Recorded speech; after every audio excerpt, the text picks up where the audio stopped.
Alright everyone, welcome back to the channel. So last week, Donald Trump defeated Kamala Harris and has officially been elected to be the next president of the United States.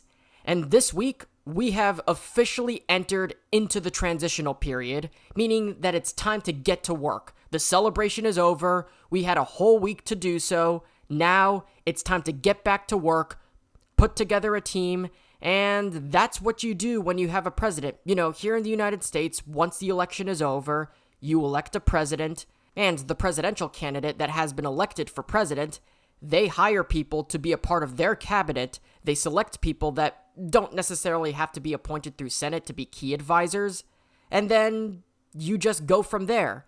And President-elect Donald Trump has made quite a bit of hirings, especially within the past couple of days, that have been both very intriguing and a little bit more hit or miss, to say the very least, if I say so myself with what I've been seeing so far. Like with the Rubio announcement especially, you know, we also have Elsie Stefanik. Some people love her so much, others goddamn hate her fucking guts. I can't really give an opinion on Elsie. I don't know much about her. So today we have to talk about Trump's hiring so far, and we're going to kind of break down what's going on, you know, what this means, and what I personally think about all these hirings, because a lot of people are like, well, I don't like the hirings, some people love the hirings, some people hate them, that's why I called these hit or miss, but we're going to get into them. So ultimately though, his hiring decisions this time around have been so much more better than they were in his prior term in office back in 2016, 2017. So far we got Stephen Miller back on board. That I for sure like. He is a pure, America First MAGA type of guy. That's a good one. I assume he's going to be helping out in terms of the border and whatnot. And speaking of the border, Tom Homan being on the border is probably so far the single best pick that we see here. And now we also have Kristi Noem, who is being tabbed for a role in the Department of Homeland Security. Now, Noem really started to get her name recognition during COVID 4 years ago, when she was the only governor in the country that opened up early and didn't really necessarily comply with the lockdownist that was going on, even while surges were still happening. That was one of her big accomplishments, was keeping South Dakota open throughout the pandemic. Although, it's fucking South Dakota. The state is nothing but impassable forest and is sparsely populated with only 6 people living there. Literally, the only thing that is known about it is goddamn Mount Rushmore. But aside from that one thing, I don't really know her track record when it comes to the border. South Dakota is not on the border, but knowing what we see in her stance, she seems like she's going to be a pretty solid hire. Kristi Noem is perfectly fine, and I do want to mention one thing that I do like about Holman being there, and this is something that people on the left used to raise alarms about back in 2018 when the midterms were going on then, and even people on the right at the time were complaining about it too. No more putting kids in cages, no more separating families, no more supposedly running concentration camps on the southern border. Everyone is going to be together. I'm fully aware that there's this whole conversation of what if the kids are anchor babies and, they were born US citizens. That I can save for a whole goddamn nother topic because it's too broad for me even to explain. We'll be here forever. But the good news is, most importantly, no more kids in cages, no more separating families. Thank the Lord, man. We don't have to go through that anymore. So that was Noem and Holman on the border. Seemed to be solid hirings on that front so far. Another hire that I really did like the other day, Lee Zeldin being the head of the Environmental Protection Agency. That, I have a hunch, has to be some sort of obvious middle finger. And not just an obvious troll and an obvious middle finger, but also a really good choice overall. Now, when I did my research on this, he seems to be a perfect mix of deregulation while also at the same time protecting the environment. That's good. You got to have a perfect mix of that. He also worked on the Republican Environmental Caucus for a while, so there's his track record when it comes to the status of the environment. So if you want to deregulate the energy industry especially, while also wanting to make sure that we have clean air, clean water, and a clean environment while doing so, killing 2 birds with 1 stone in the process, yeah, Zeldin can probably get all of that accomplished. So ultimately, love this hire, so much better than Scott Pruitt, just overall a lot better than what we had last time with Scott Pruitt. that brings us to Marco Rubio. What do I think about hiring Marco Rubio as Secretary of State? I'm one of his constituency. I'm from and live in the state that he represents. Fun fact, actually, we were both born in the same hospital. But in terms of Marco Rubio, what do I think about him being Secretary of State? In the practical, hey, I'm qualified and I'm capable of doing this job sort of sense, I actually do not mind it at all. Rubio is tactically on par with the higher-ups of the legislative branch when it comes to effectively the methodology and the tactics. And so, in that particular sense, I support it. I think it's not a bad idea. However, the only concern that I have is, even as one of his constituents, I just can't bring myself to be a particular super fan of Marco Rubio. And I've also heard some people make all these claims and saying that, oh, but Rubio's like a neocon. And, I get it because he was in the primaries in 2016, and he's also not necessarily the strongest when it comes to being in the Senate. Like in his first few years in office, he had a neoconservative voting record on a lot of foreign policy measures. There were better choices that were available. There was a short list that was released the other day, although it appears to be unofficial. It is entirely possible that Mar-a-Lago likes to show stuff early on and see what kind of reactions they get from other people. But we know that Rubio was being considered for that particular role. I would have liked Tulsi Gabbard for that particular role, for example, of Secretary of State. And that really would have been like a socket to the system sort of moment. But,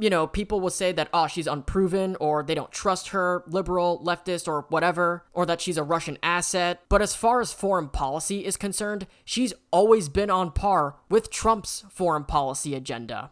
People seem to always forget, even when she was like a Bernie-supporting socialist Democrat back in 2016, Donald Trump still considered her for the administration.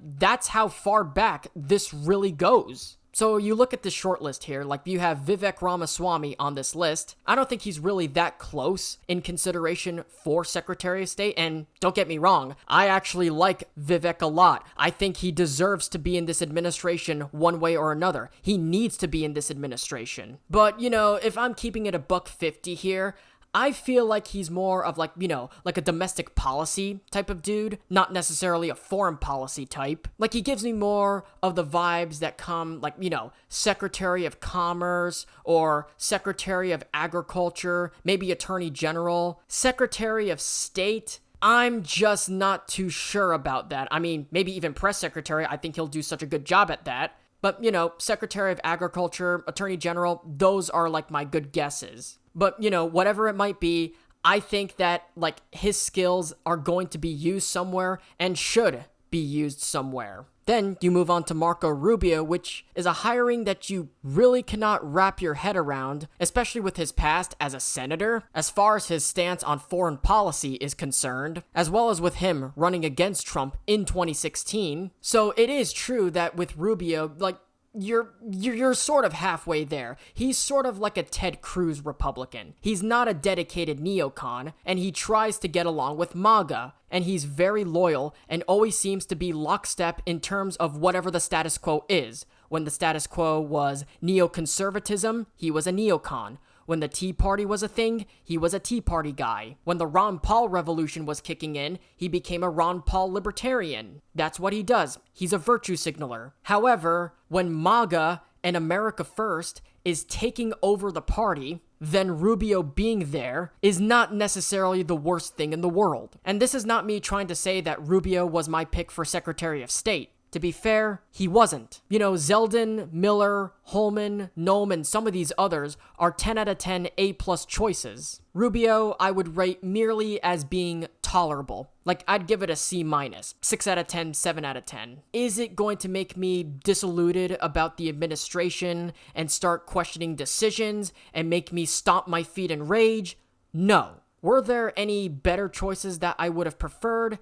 Yes. But, that's just the hard truth. That's exactly what's going to happen with any political movement. That's why I'm not affiliated with any political party. Sometimes they make mistakes. I can't really see Rubio being a mistake, so much as it's just underwhelming, I suppose. But again, you're comparing choices like, hiring Lee Zeldin to run the EPA and Noem, Holman, and Miller all running the border. When you have all these like really good top-notch appointments, and then you just compare it to something that is merely acceptable at best, it makes that one particular one look lesser than what it might actually seems. And this brings me to my final point. Like, one of the big silver linings and one potential upside that this could have once it officially happens, which, by the way, and this is a very good example of what I'm about to get into, Marco Rubio, if you don't remember, he actually did talk Trump out of military intervention in Venezuela, so he definitely has improved a lot. So this is just one of the examples, and this leads to my main point of this. The one silver lining that I do see, he does have like this big tendency to focus on what's going on in the Americas, not the Middle East,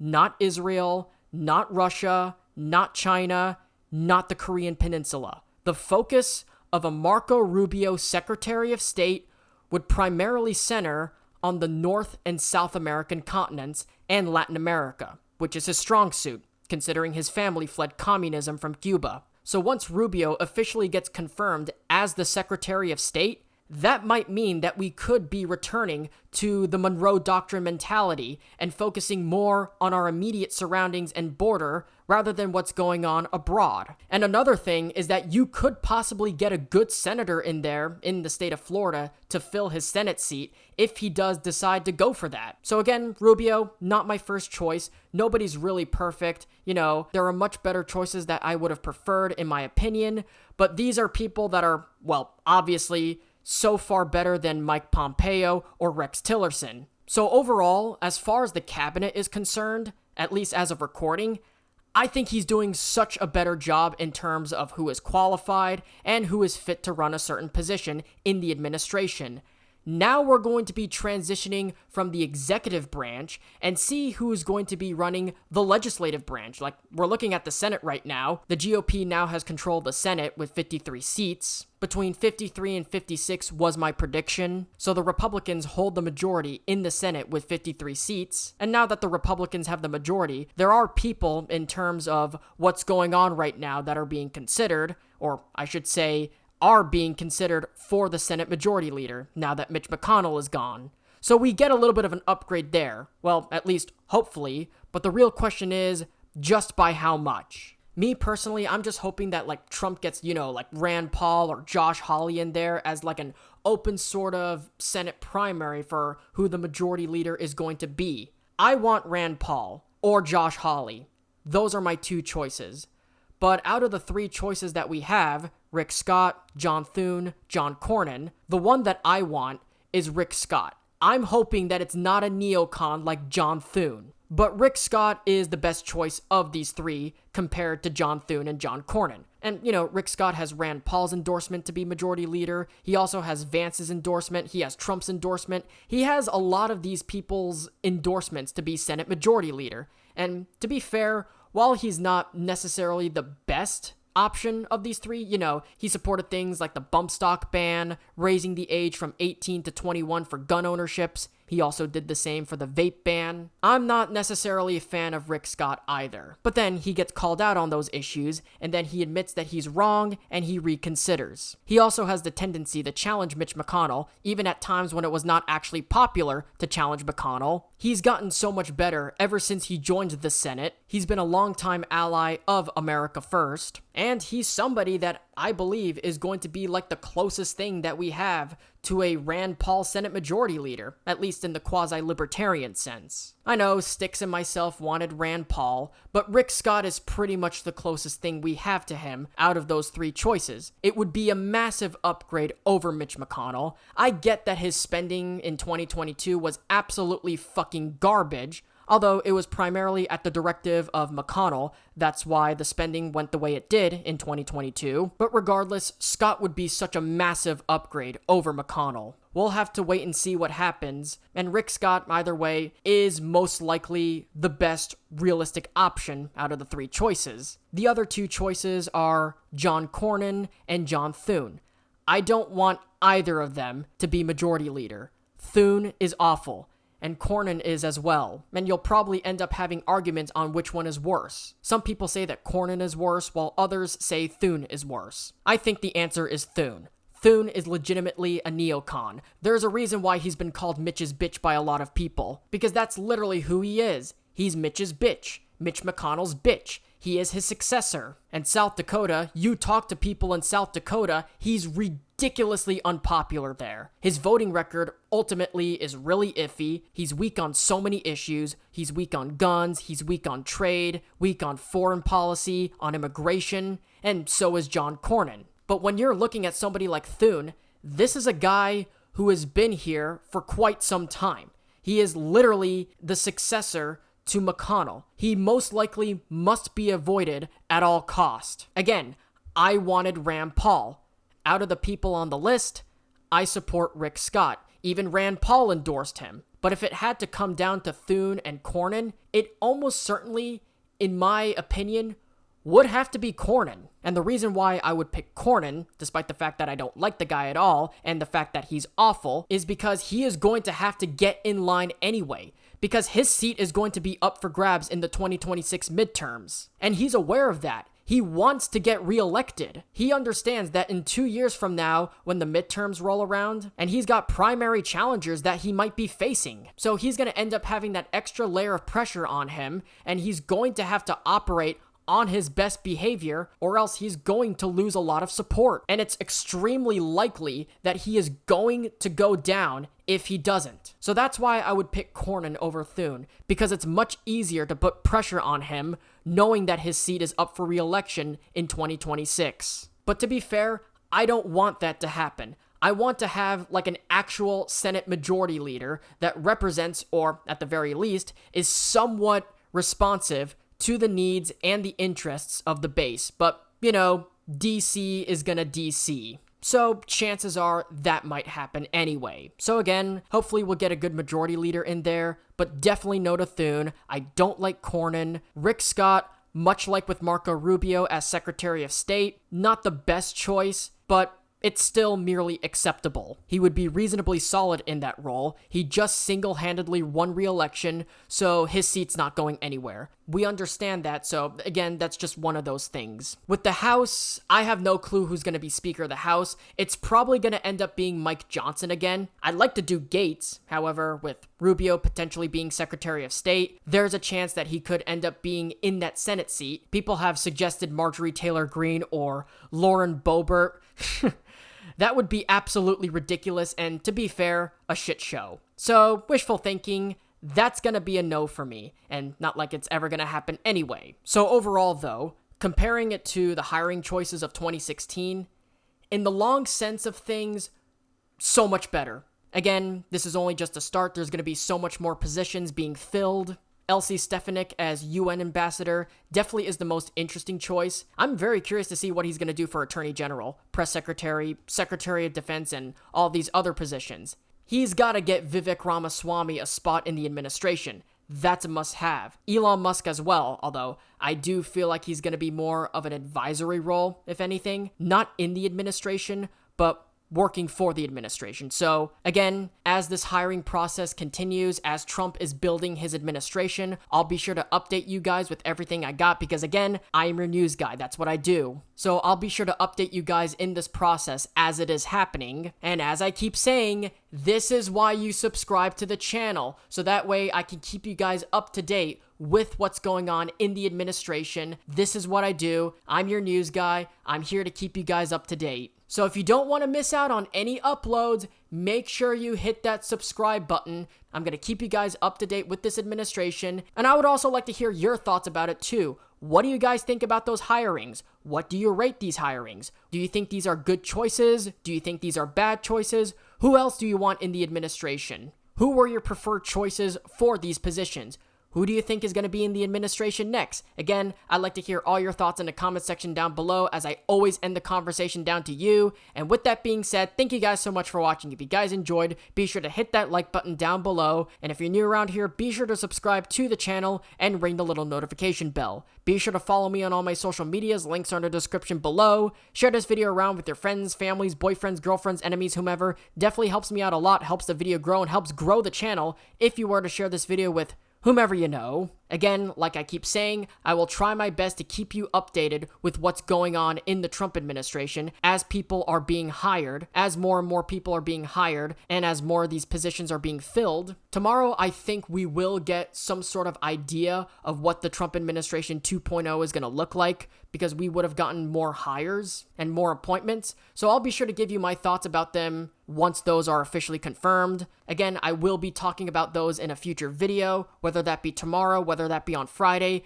I don't know. That's why you should subscribe and also turn on those notifications and make sure you set them to all and not partial or personalized. But anyways, guys, like, subscribe, ring notifications, and until then, take care, talk soon, and I'll see you guys in the next one. You're awesome.